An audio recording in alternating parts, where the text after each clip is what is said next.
You just realized your business needed to hire someone yesterday. How can you find amazing candidates fast? Easy. Just use Indeed.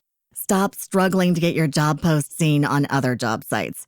With Indeed sponsored jobs, your post jumps to the top of the page for your relevant candidates, so you can reach the people you want faster. According to Indeed data, sponsored jobs posted directly on Indeed have 45% more applications than non-sponsored jobs. Don't wait any longer. Speed up your hiring right now with Indeed. And listeners of this show will get a $75 sponsored job credit to get your jobs more visibility at Indeed.com/ARTS. Just go to Indeed.com/ARTS right now and support our show by saying you heard about Indeed on this podcast. Terms and conditions apply. Hiring? Indeed is all you need. Yes, Roma wines taste better because only Roma selects from the world's greatest wine reserves for your pleasure. And now, Roma Wines, R-O-M-A, Roma Wines present Suspense. Tonight, Roma Wines bring you Mr. Glenn Ford in End of the Road, a suspense play produced, edited, and directed for Roma Wines by William Spear. Suspense, radio's outstanding theater of thrills, is presented for your enjoyment by Roma Wines. That's R-O-M-A, Roma Wines. Those better-tasting California wines enjoyed by more Americans than any other wine. For friendly entertaining, for delightful dining. Yes, right now, a glassful would be very pleasant, as Roma Wines bring you Glenn Ford in a remarkable tale of Suspense. For an automobile salesman, I have expensive habits. I mean dames. It had been dames as long as I could remember. That's strictly murder. Also, it gets you definitely no place. So this day I was turning over a new leaf. Nothing on my mind but business. Pencil in my hand, a sheet of figures on the desk, figuring out how to sell 1,000,000 Excelsior 8s, make $1 billion. And someone tapped on the glass. I didn't even look up, just the busy executive. There it was again. Now I looked up. Am I disturbing you?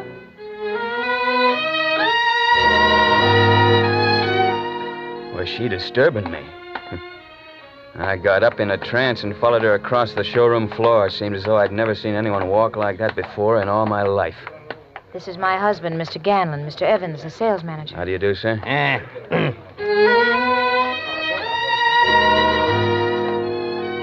So she had a husband. He was a little sourpuss runt with a limpy leg about twice her age, dressed like dough. The kind of dough that you could buy Excelsior 8s by the dozens. But I wasn't thinking about that now. I was thinking about her. I was thinking that the best way to guarantee seeing her again was to send them out that door in an Excelsior 8. So I pasted on the big salesman's smile, went to town. Now, this is our customs line, Mr. Ganlon, distinctive in appearance. You'll notice the three-tone color effect inside and out, upholstery to match, huh? And the broad, graceful, sweeping lines, a thing of beauty. What's under the hood? That's a question that I've been waiting for. Why the world-famous Excelsior motor, Mr. Ganlon? Gan, please, I've never driven in an Excelsior. Perhaps Mr. Evans would take us for a ride. Oh, now look here, Sylvia. Gan, please. All right. It won't take a minute. Yeah. Try that rear seat, Mr. Ganlon. You'll find it broad and luxurious. Yeah. Now, Mrs. Ganlon, if you'd care to sit up here in front, you can see what it'll do. Thank you. Hey, you see how it handles, Mr. Ganlon? It's like a baby carriage, eh? Well, keep your eyes on the road. I turned the corner on two wheels, explained about the minimum sway being on account of the stabilizers. Well, I got a couple of grunts for that try. In the mirror, I saw he'd closed his eyes, so I turned to her. I still didn't know if this deal was going to be too easy, but one look at that look in those eyes, and I began to have a rough idea. What do they call you? Which they? Your friends? Speed. How about you? Sylvia. Why the speed, Evans? I like to get places. I like to go places. It's the same thing. Maybe you're right. Maybe we're both right. Maybe, Speed. Maybe.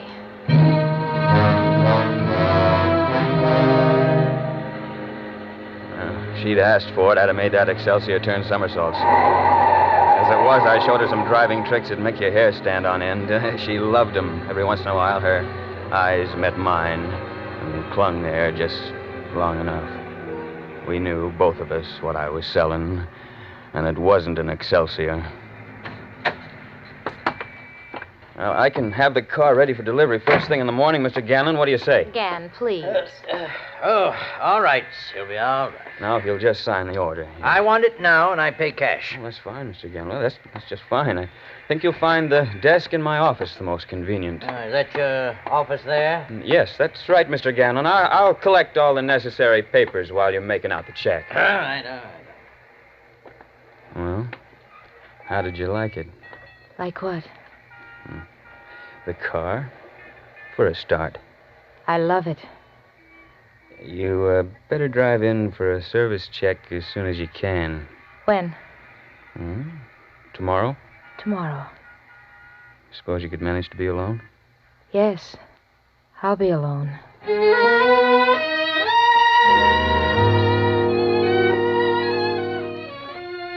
She came in the next morning.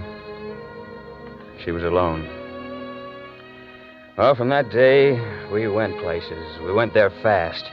But this was, well, it was different. She was different. Different from anything I'd ever known before. And in less than 2 weeks, I knew I didn't care about husbands or Excelsior 8s or even $1 million. All I cared about was her. And it was the same with her most of the time. That was what was tearing me up. The way it was other times, standoffish, scared. I was screwy. I didn't get it. Well, one day we were down at the beach. As usual, lately we were arguing about it. Oh, please, Speed, don't. Oh, what's the matter with Reno? We've got to do something about it someday, haven't we? Oh, yes. Well, that's what they got Reno for. He'll come after me. I'll let him come. We'll tear up his claim check. Speed, I want to run along the beach. Come on. Hey, 33, I'm too old for this stuff. Hey, wait a minute. Anyway, look. Speed, you got to learn to relax. I lost my roller skates. I'll get you another pair. I don't need skates. Yes, you do. That's all right. All right, Sylvia. Oh. Look, listen, Sylvia. Cut out the horseplay and quit stalling. I want a decision. One way or another now. Oh, darling, now you're angry. I am. It's a screwy deal. You love me. You want to leave him, but you won't. Oh, but I will, darling. Speed, you see, there's so many things. They're all complicated and mixed up. First, there's my father. Well, what about him? Well, you see, my father and Ganlon were mining partners in a little town called Phoebe, Arizona, and then there was a cave-in, and my father was killed. Oh, he was such a wonderful man. We were so terribly close. Oh, it's tough, baby. Sometimes it's almost as though he were alive. I see him, Speed, in dreams ever so often. I hear him speak. It was 10 years ago. Oh, what's all this got to do with you and Ganlon? Stop it! Stop torturing me! Can't you just leave me alone? Leave me alone! Okay, if that's what you want. Oh, no. Speed, don't. Look, baby, I don't know about you, but I'm leaving town tonight. I can't take this any longer. I'm going back now, quit my job, and draw my $3 out of the bank and pack a bag. I'm leaving tonight, with you or without you. Oh, no, Speed, you can't. You can't go without me. Well, that's up to you, baby. Oh, I'm afraid. Of what? I don't know. Well, we'll worry about that later. What about it? All right, I'll go.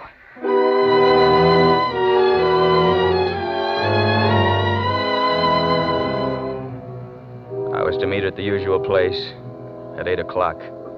I was on time, but even before I got there, I realized she'd never show up.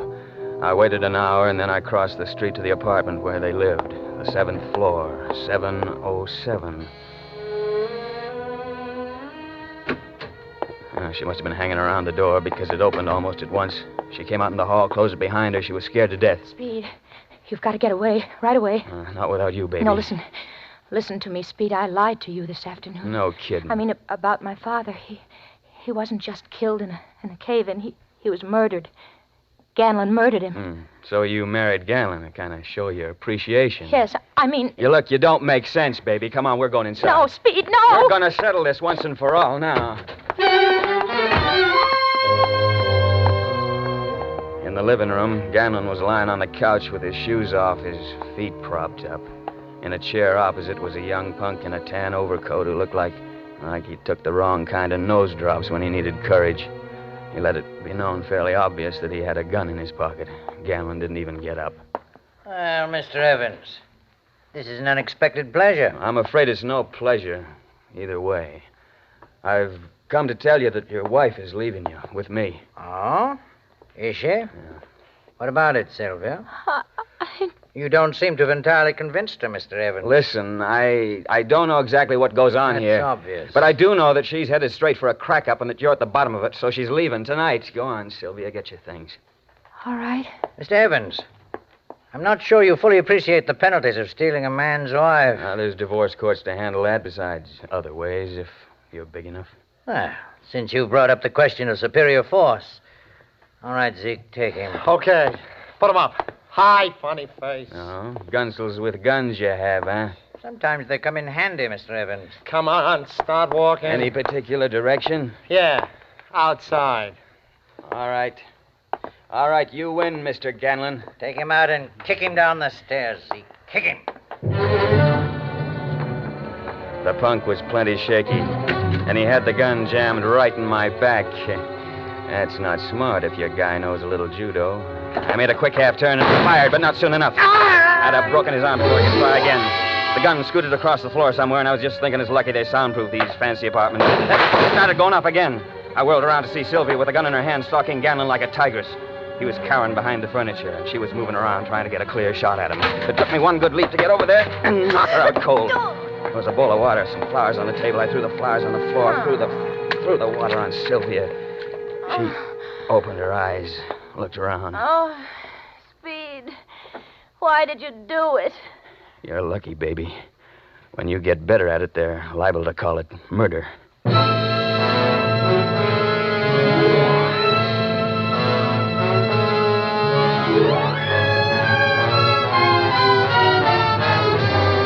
For Suspense, Roma Wines are bringing you Glenn Ford in End of the Road. Roma Wines' presentation tonight in radio's outstanding theater of thrills, Suspense.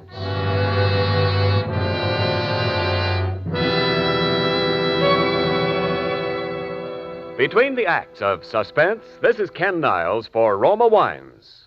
Whenever you want dinner to be outstanding, whenever the occasion calls for the magic touch that changes a meal into gracious, satisfying dining, enrich your table with a delicious Roma California wine. With tender, juicy steak or oven-browned roast, enjoy the tantalizing taste harmonies of red, robust Roma Burgundy. Or bring out the exquisite hidden flavors in fish or fowl with pale gold, delicate Roma Sauterne. And remember, all Roma wines taste better because Roma begins with choicest grapes. Then, with unmatched skill and resources, Roma guides these naturally finer grapes unhurriedly to tempting taste perfection. Later, Roma places this luscious grape treasure with Roma wines of years before, and finally, Roma selects from the world's greatest wine reserves for your pleasure.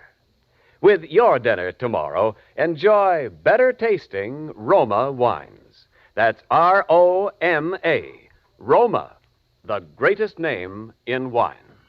And now, Roma Wines bring back to our Hollywood soundstage Glenn Ford as Speed Evans, with Kathy Lewis as Sylvia Ganlon in End of the Road, a tale well calculated to keep you in suspense.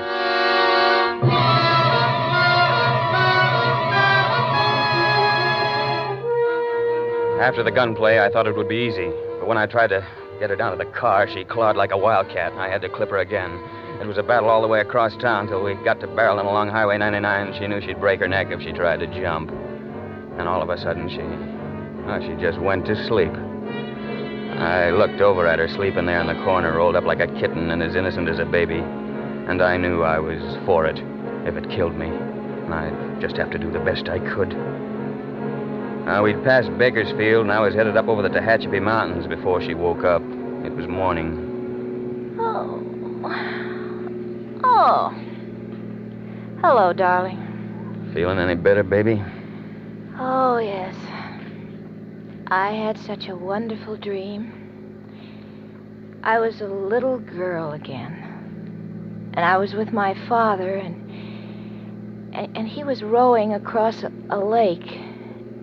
And then... Then what? Speed, I lied to you about Ganlon. He didn't kill my father. I was wicked to say that, wasn't I? Oh, you're just a little mixed up, that's all. Speed, Yeah? where are we going? We're going to your hometown, baby, Phoebe, Arizona. Oh, You like the idea? I suppose so. Why? Look, baby, I'm no psychiatrist, but something happened back there when you were a kid. Something to do with the death of your father. It's had you on the merry-go-round ever since. So much so that about 9 hours ago, you tried to kill a man. I said I was sorry about that, Speed. Sure. But if you and I are going to make a go of this, I think we ought to do something more besides just saying we feel sorry, don't you? You make it sound as though you thought I was going to go around killing people for the rest of my life. All I say is that you're not going to be very happy until we know the facts about this thing, whatever they are. Until you've faced the facts, and from then on, we can forget it. Speed, Yeah. I'm terribly hungry, aren't you? Yeah, I could do with a little something. Look, there's a place up ahead. No, okay. Bus just pulled in. Yeah, it's one of the regular stops here. Speed, kiss me. How's that? Oh, that's wonderful. All right, let's go, huh? My, what a lot of people. Those big buses hold a lot of people, baby. Help! Help! I'm being kidnapped! Come here.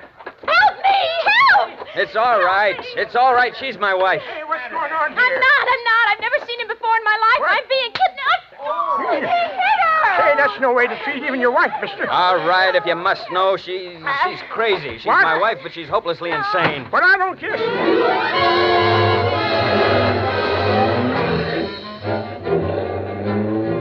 About 5 minutes later, she snapped out of it.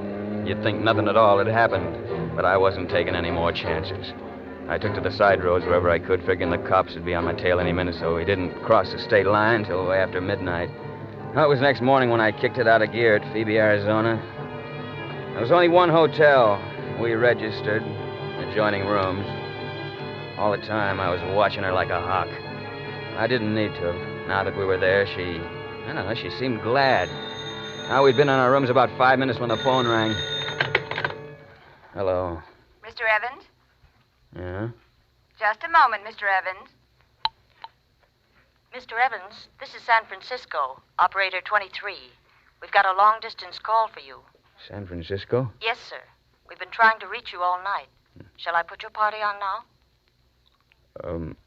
All right, go ahead. You just realized your business needed to hire someone yesterday. How can you find amazing candidates fast? Easy. Just use Indeed. Stop struggling to get your job post seen on other job sites. With Indeed sponsored jobs, your post jumps to the top of the page for your relevant candidates, so you can reach the people you want faster. According to Indeed data, sponsored jobs posted directly on Indeed have 45% more applications than non-sponsored jobs. Don't wait any longer. Speed up your hiring right now with Indeed. And listeners of this show will get a $75 sponsored job credit to get your jobs more visibility at Indeed.com/ARTS. Just go to Indeed.com/ARTS right now and support our show by saying you heard about Indeed on this podcast. Terms and conditions apply. Hiring? Indeed is all you need. Hello, Evans? Yeah? This is Ganlon.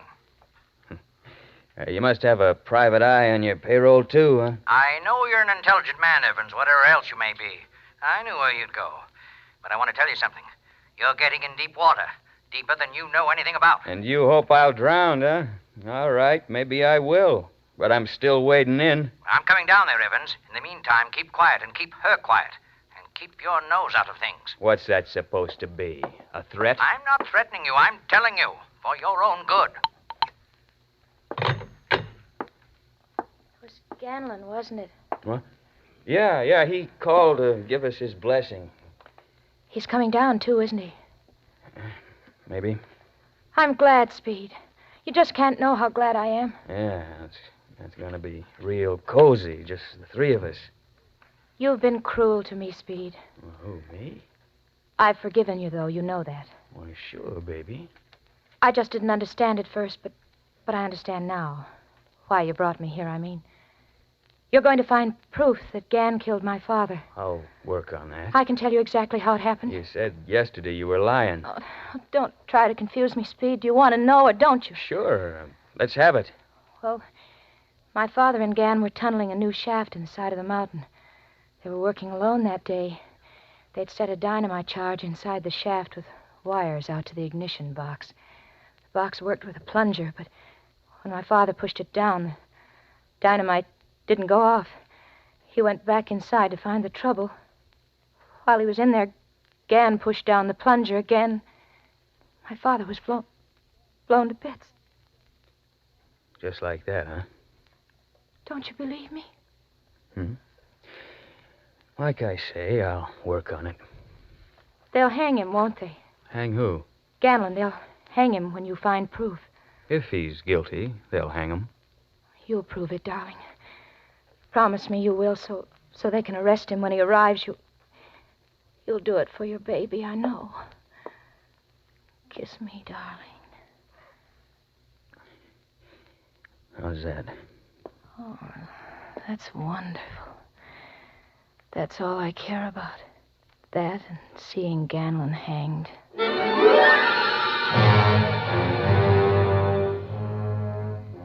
She went to sleep then, just as peaceful as you please, dreaming of Ganlon with a rope around his neck. Well, I found the thing they call the City Hall. Asked to see records on her old man's death. Well, they hemmed and hawed some, and then it came out that half the town was burned down a few years back. The records went up with it. They finally suggested I see an old-timer named Konski who had been her father's mine foreman at one time or another. Well, I did. He was already waiting for me. He seemed to know what I was after. He was all primed with the answers. Sure I know Sylvia. Sweetest, prettiest little kid I ever see all my life. And, of course, you knew her father. Sure I knew. I guess Sylvia must have been pretty fond of him. Sure, she was crazy about him. Well, wasn't she? Maybe. But if she was the only one in this town wasn't glad to see him die. Look, you don't have to be cagey with me. I'm trying to help Sylvia. All right. You know what is the best thing you can do? What? Get out of town before you make plenty trouble. That was that. Well, the next stop was the office of the weekly paper, owned, published, printed, and peddled by one guy, a guy named McLean. He seemed to know all about my business, too. Had the files all laid out for me. Why don't you lay off it, Evans? It's 10 years old and dead and buried. Mind if I look at your files? Yeah, sure. Go ahead. You can see what it says. Mine disaster, premature explosion, accidental death. Any chance it wasn't accidental? What do you mean? Any chance that Ganlon did it? Not a chance. You seem pretty sure. Did you ever notice that gimpy leg of his? Yeah? Well, that's how he got it. He was in the mine when it happened. I was getting no place fast, only a suspicion and not a very comfortable one.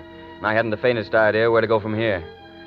And I thought of the doctor. There had to be a doc to sign a death certificate.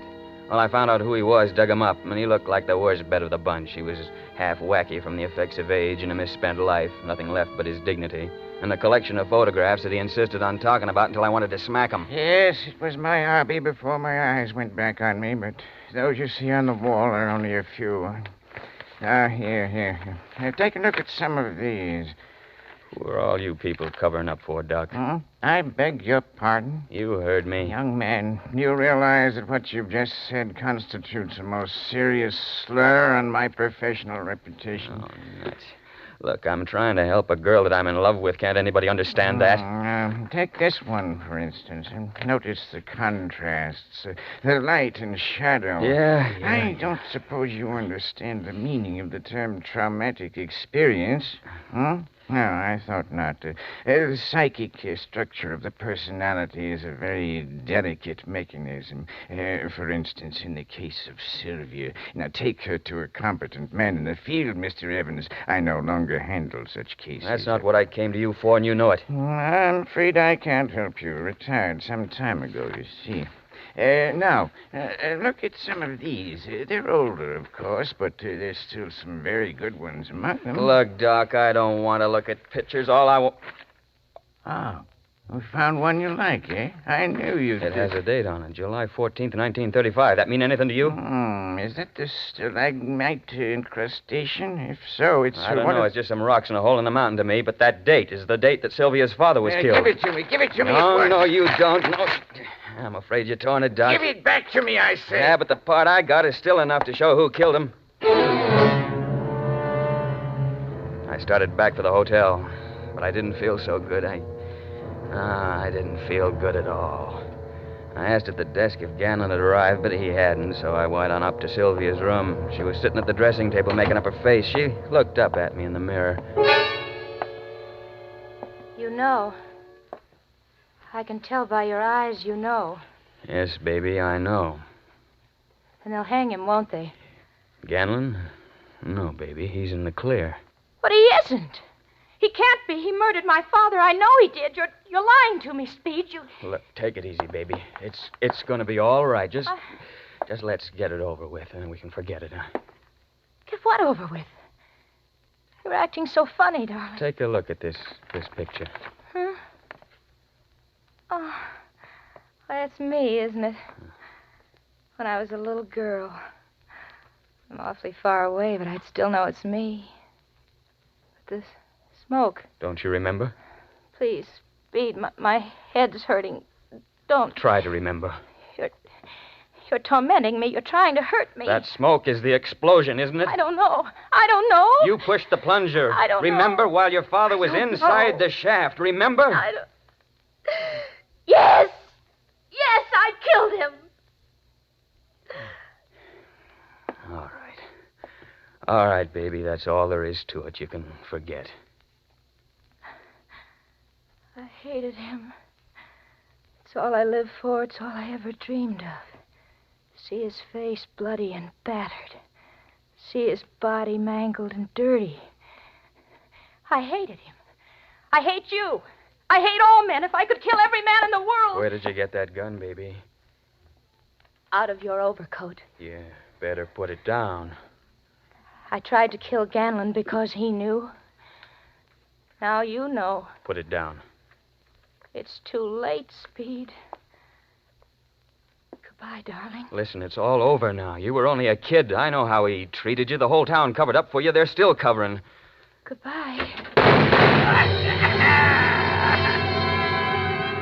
When the door flew open, I ducked, and then the shots came. When I looked around, Ganlon was lying on the open door, the gun still in his hand. He walked right into it. Well, he must have got in one shot, though. That was enough. She was still breathing when I got to her, but that was about all.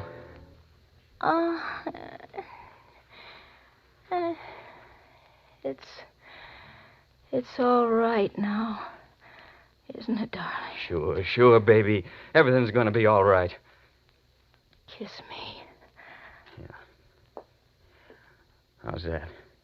Oh, that's wonderful. But I wasn't so lucky this time, was I? Not too lucky. I didn't miss. No, baby. You didn't miss.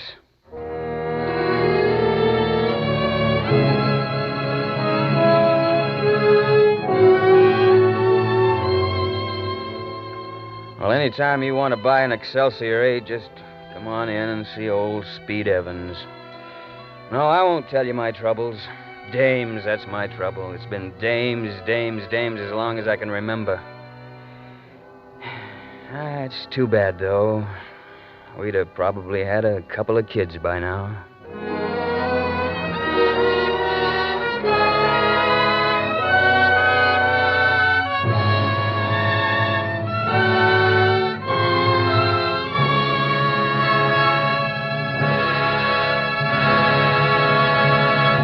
Suspense. Presented by Roma Wines, R-O-M-A, Roma, America's favorite wines. This is Ken Niles returning to our Suspense microphone with the brilliant star of tonight's play, Glenn Ford. Glenn, you did a magnificent job. Believe me, I want a recording of your performance from my own personal library of suspense records. Well, thanks, Ken. You're a record fan, too, huh? Well, Mrs. Ford and I can't resist a brisk disc. A brisk disc? Yeah, you know, a torrid wax, a hot platter. Oh, now I get you. Say, speaking of platters, Glenn, isn't Mrs. F. likely to serve you a nice sizzling platter garnished with a thick, juicy steak some night soon? Oh, she's better, Ken. Well, good, because I have a little gift for you that'll make any steak taste better. Oh, suspense me no further, Ken. What's the secret? Your gift, Glenn, is a basket of Roma, California wines presented by Roma, America's greatest vintner. In that basket is a bottle of red, robust Roma Burgundy, the perfect taste companion for tender steaks, abrasive broiled chops, or any red meat. Better tasting Roma Burgundy brings out all the natural hidden flavors in hearty foods, adds pleasure to every bite. Roma Burgundy, huh? Well, I'll remember that, Ken. Remember, too, that all Roma wines taste better because Roma starts with choicest grapes, guides them unhurriedly to tempting taste perfection with skill and resources unmatched in America.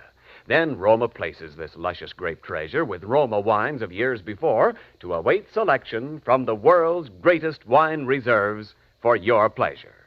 That's why more Americans enjoy Roma than any other wine. Well, I can't think of a better endorsement. Thank you, and good night. Glenn Ford appeared through the courtesy of Columbia Pictures and is soon to be seen starring in the Columbia picture Framed. Tonight's suspense play was adapted by Irving Moore and Robert Richards from a story by Irving Moore. Next Thursday, same time, you will hear Agnes Moorehead as star of Suspense. Produced and directed by William Spear for the Roma Wine Company of Fresno, California. This is CBS, the Columbia Broadcasting System.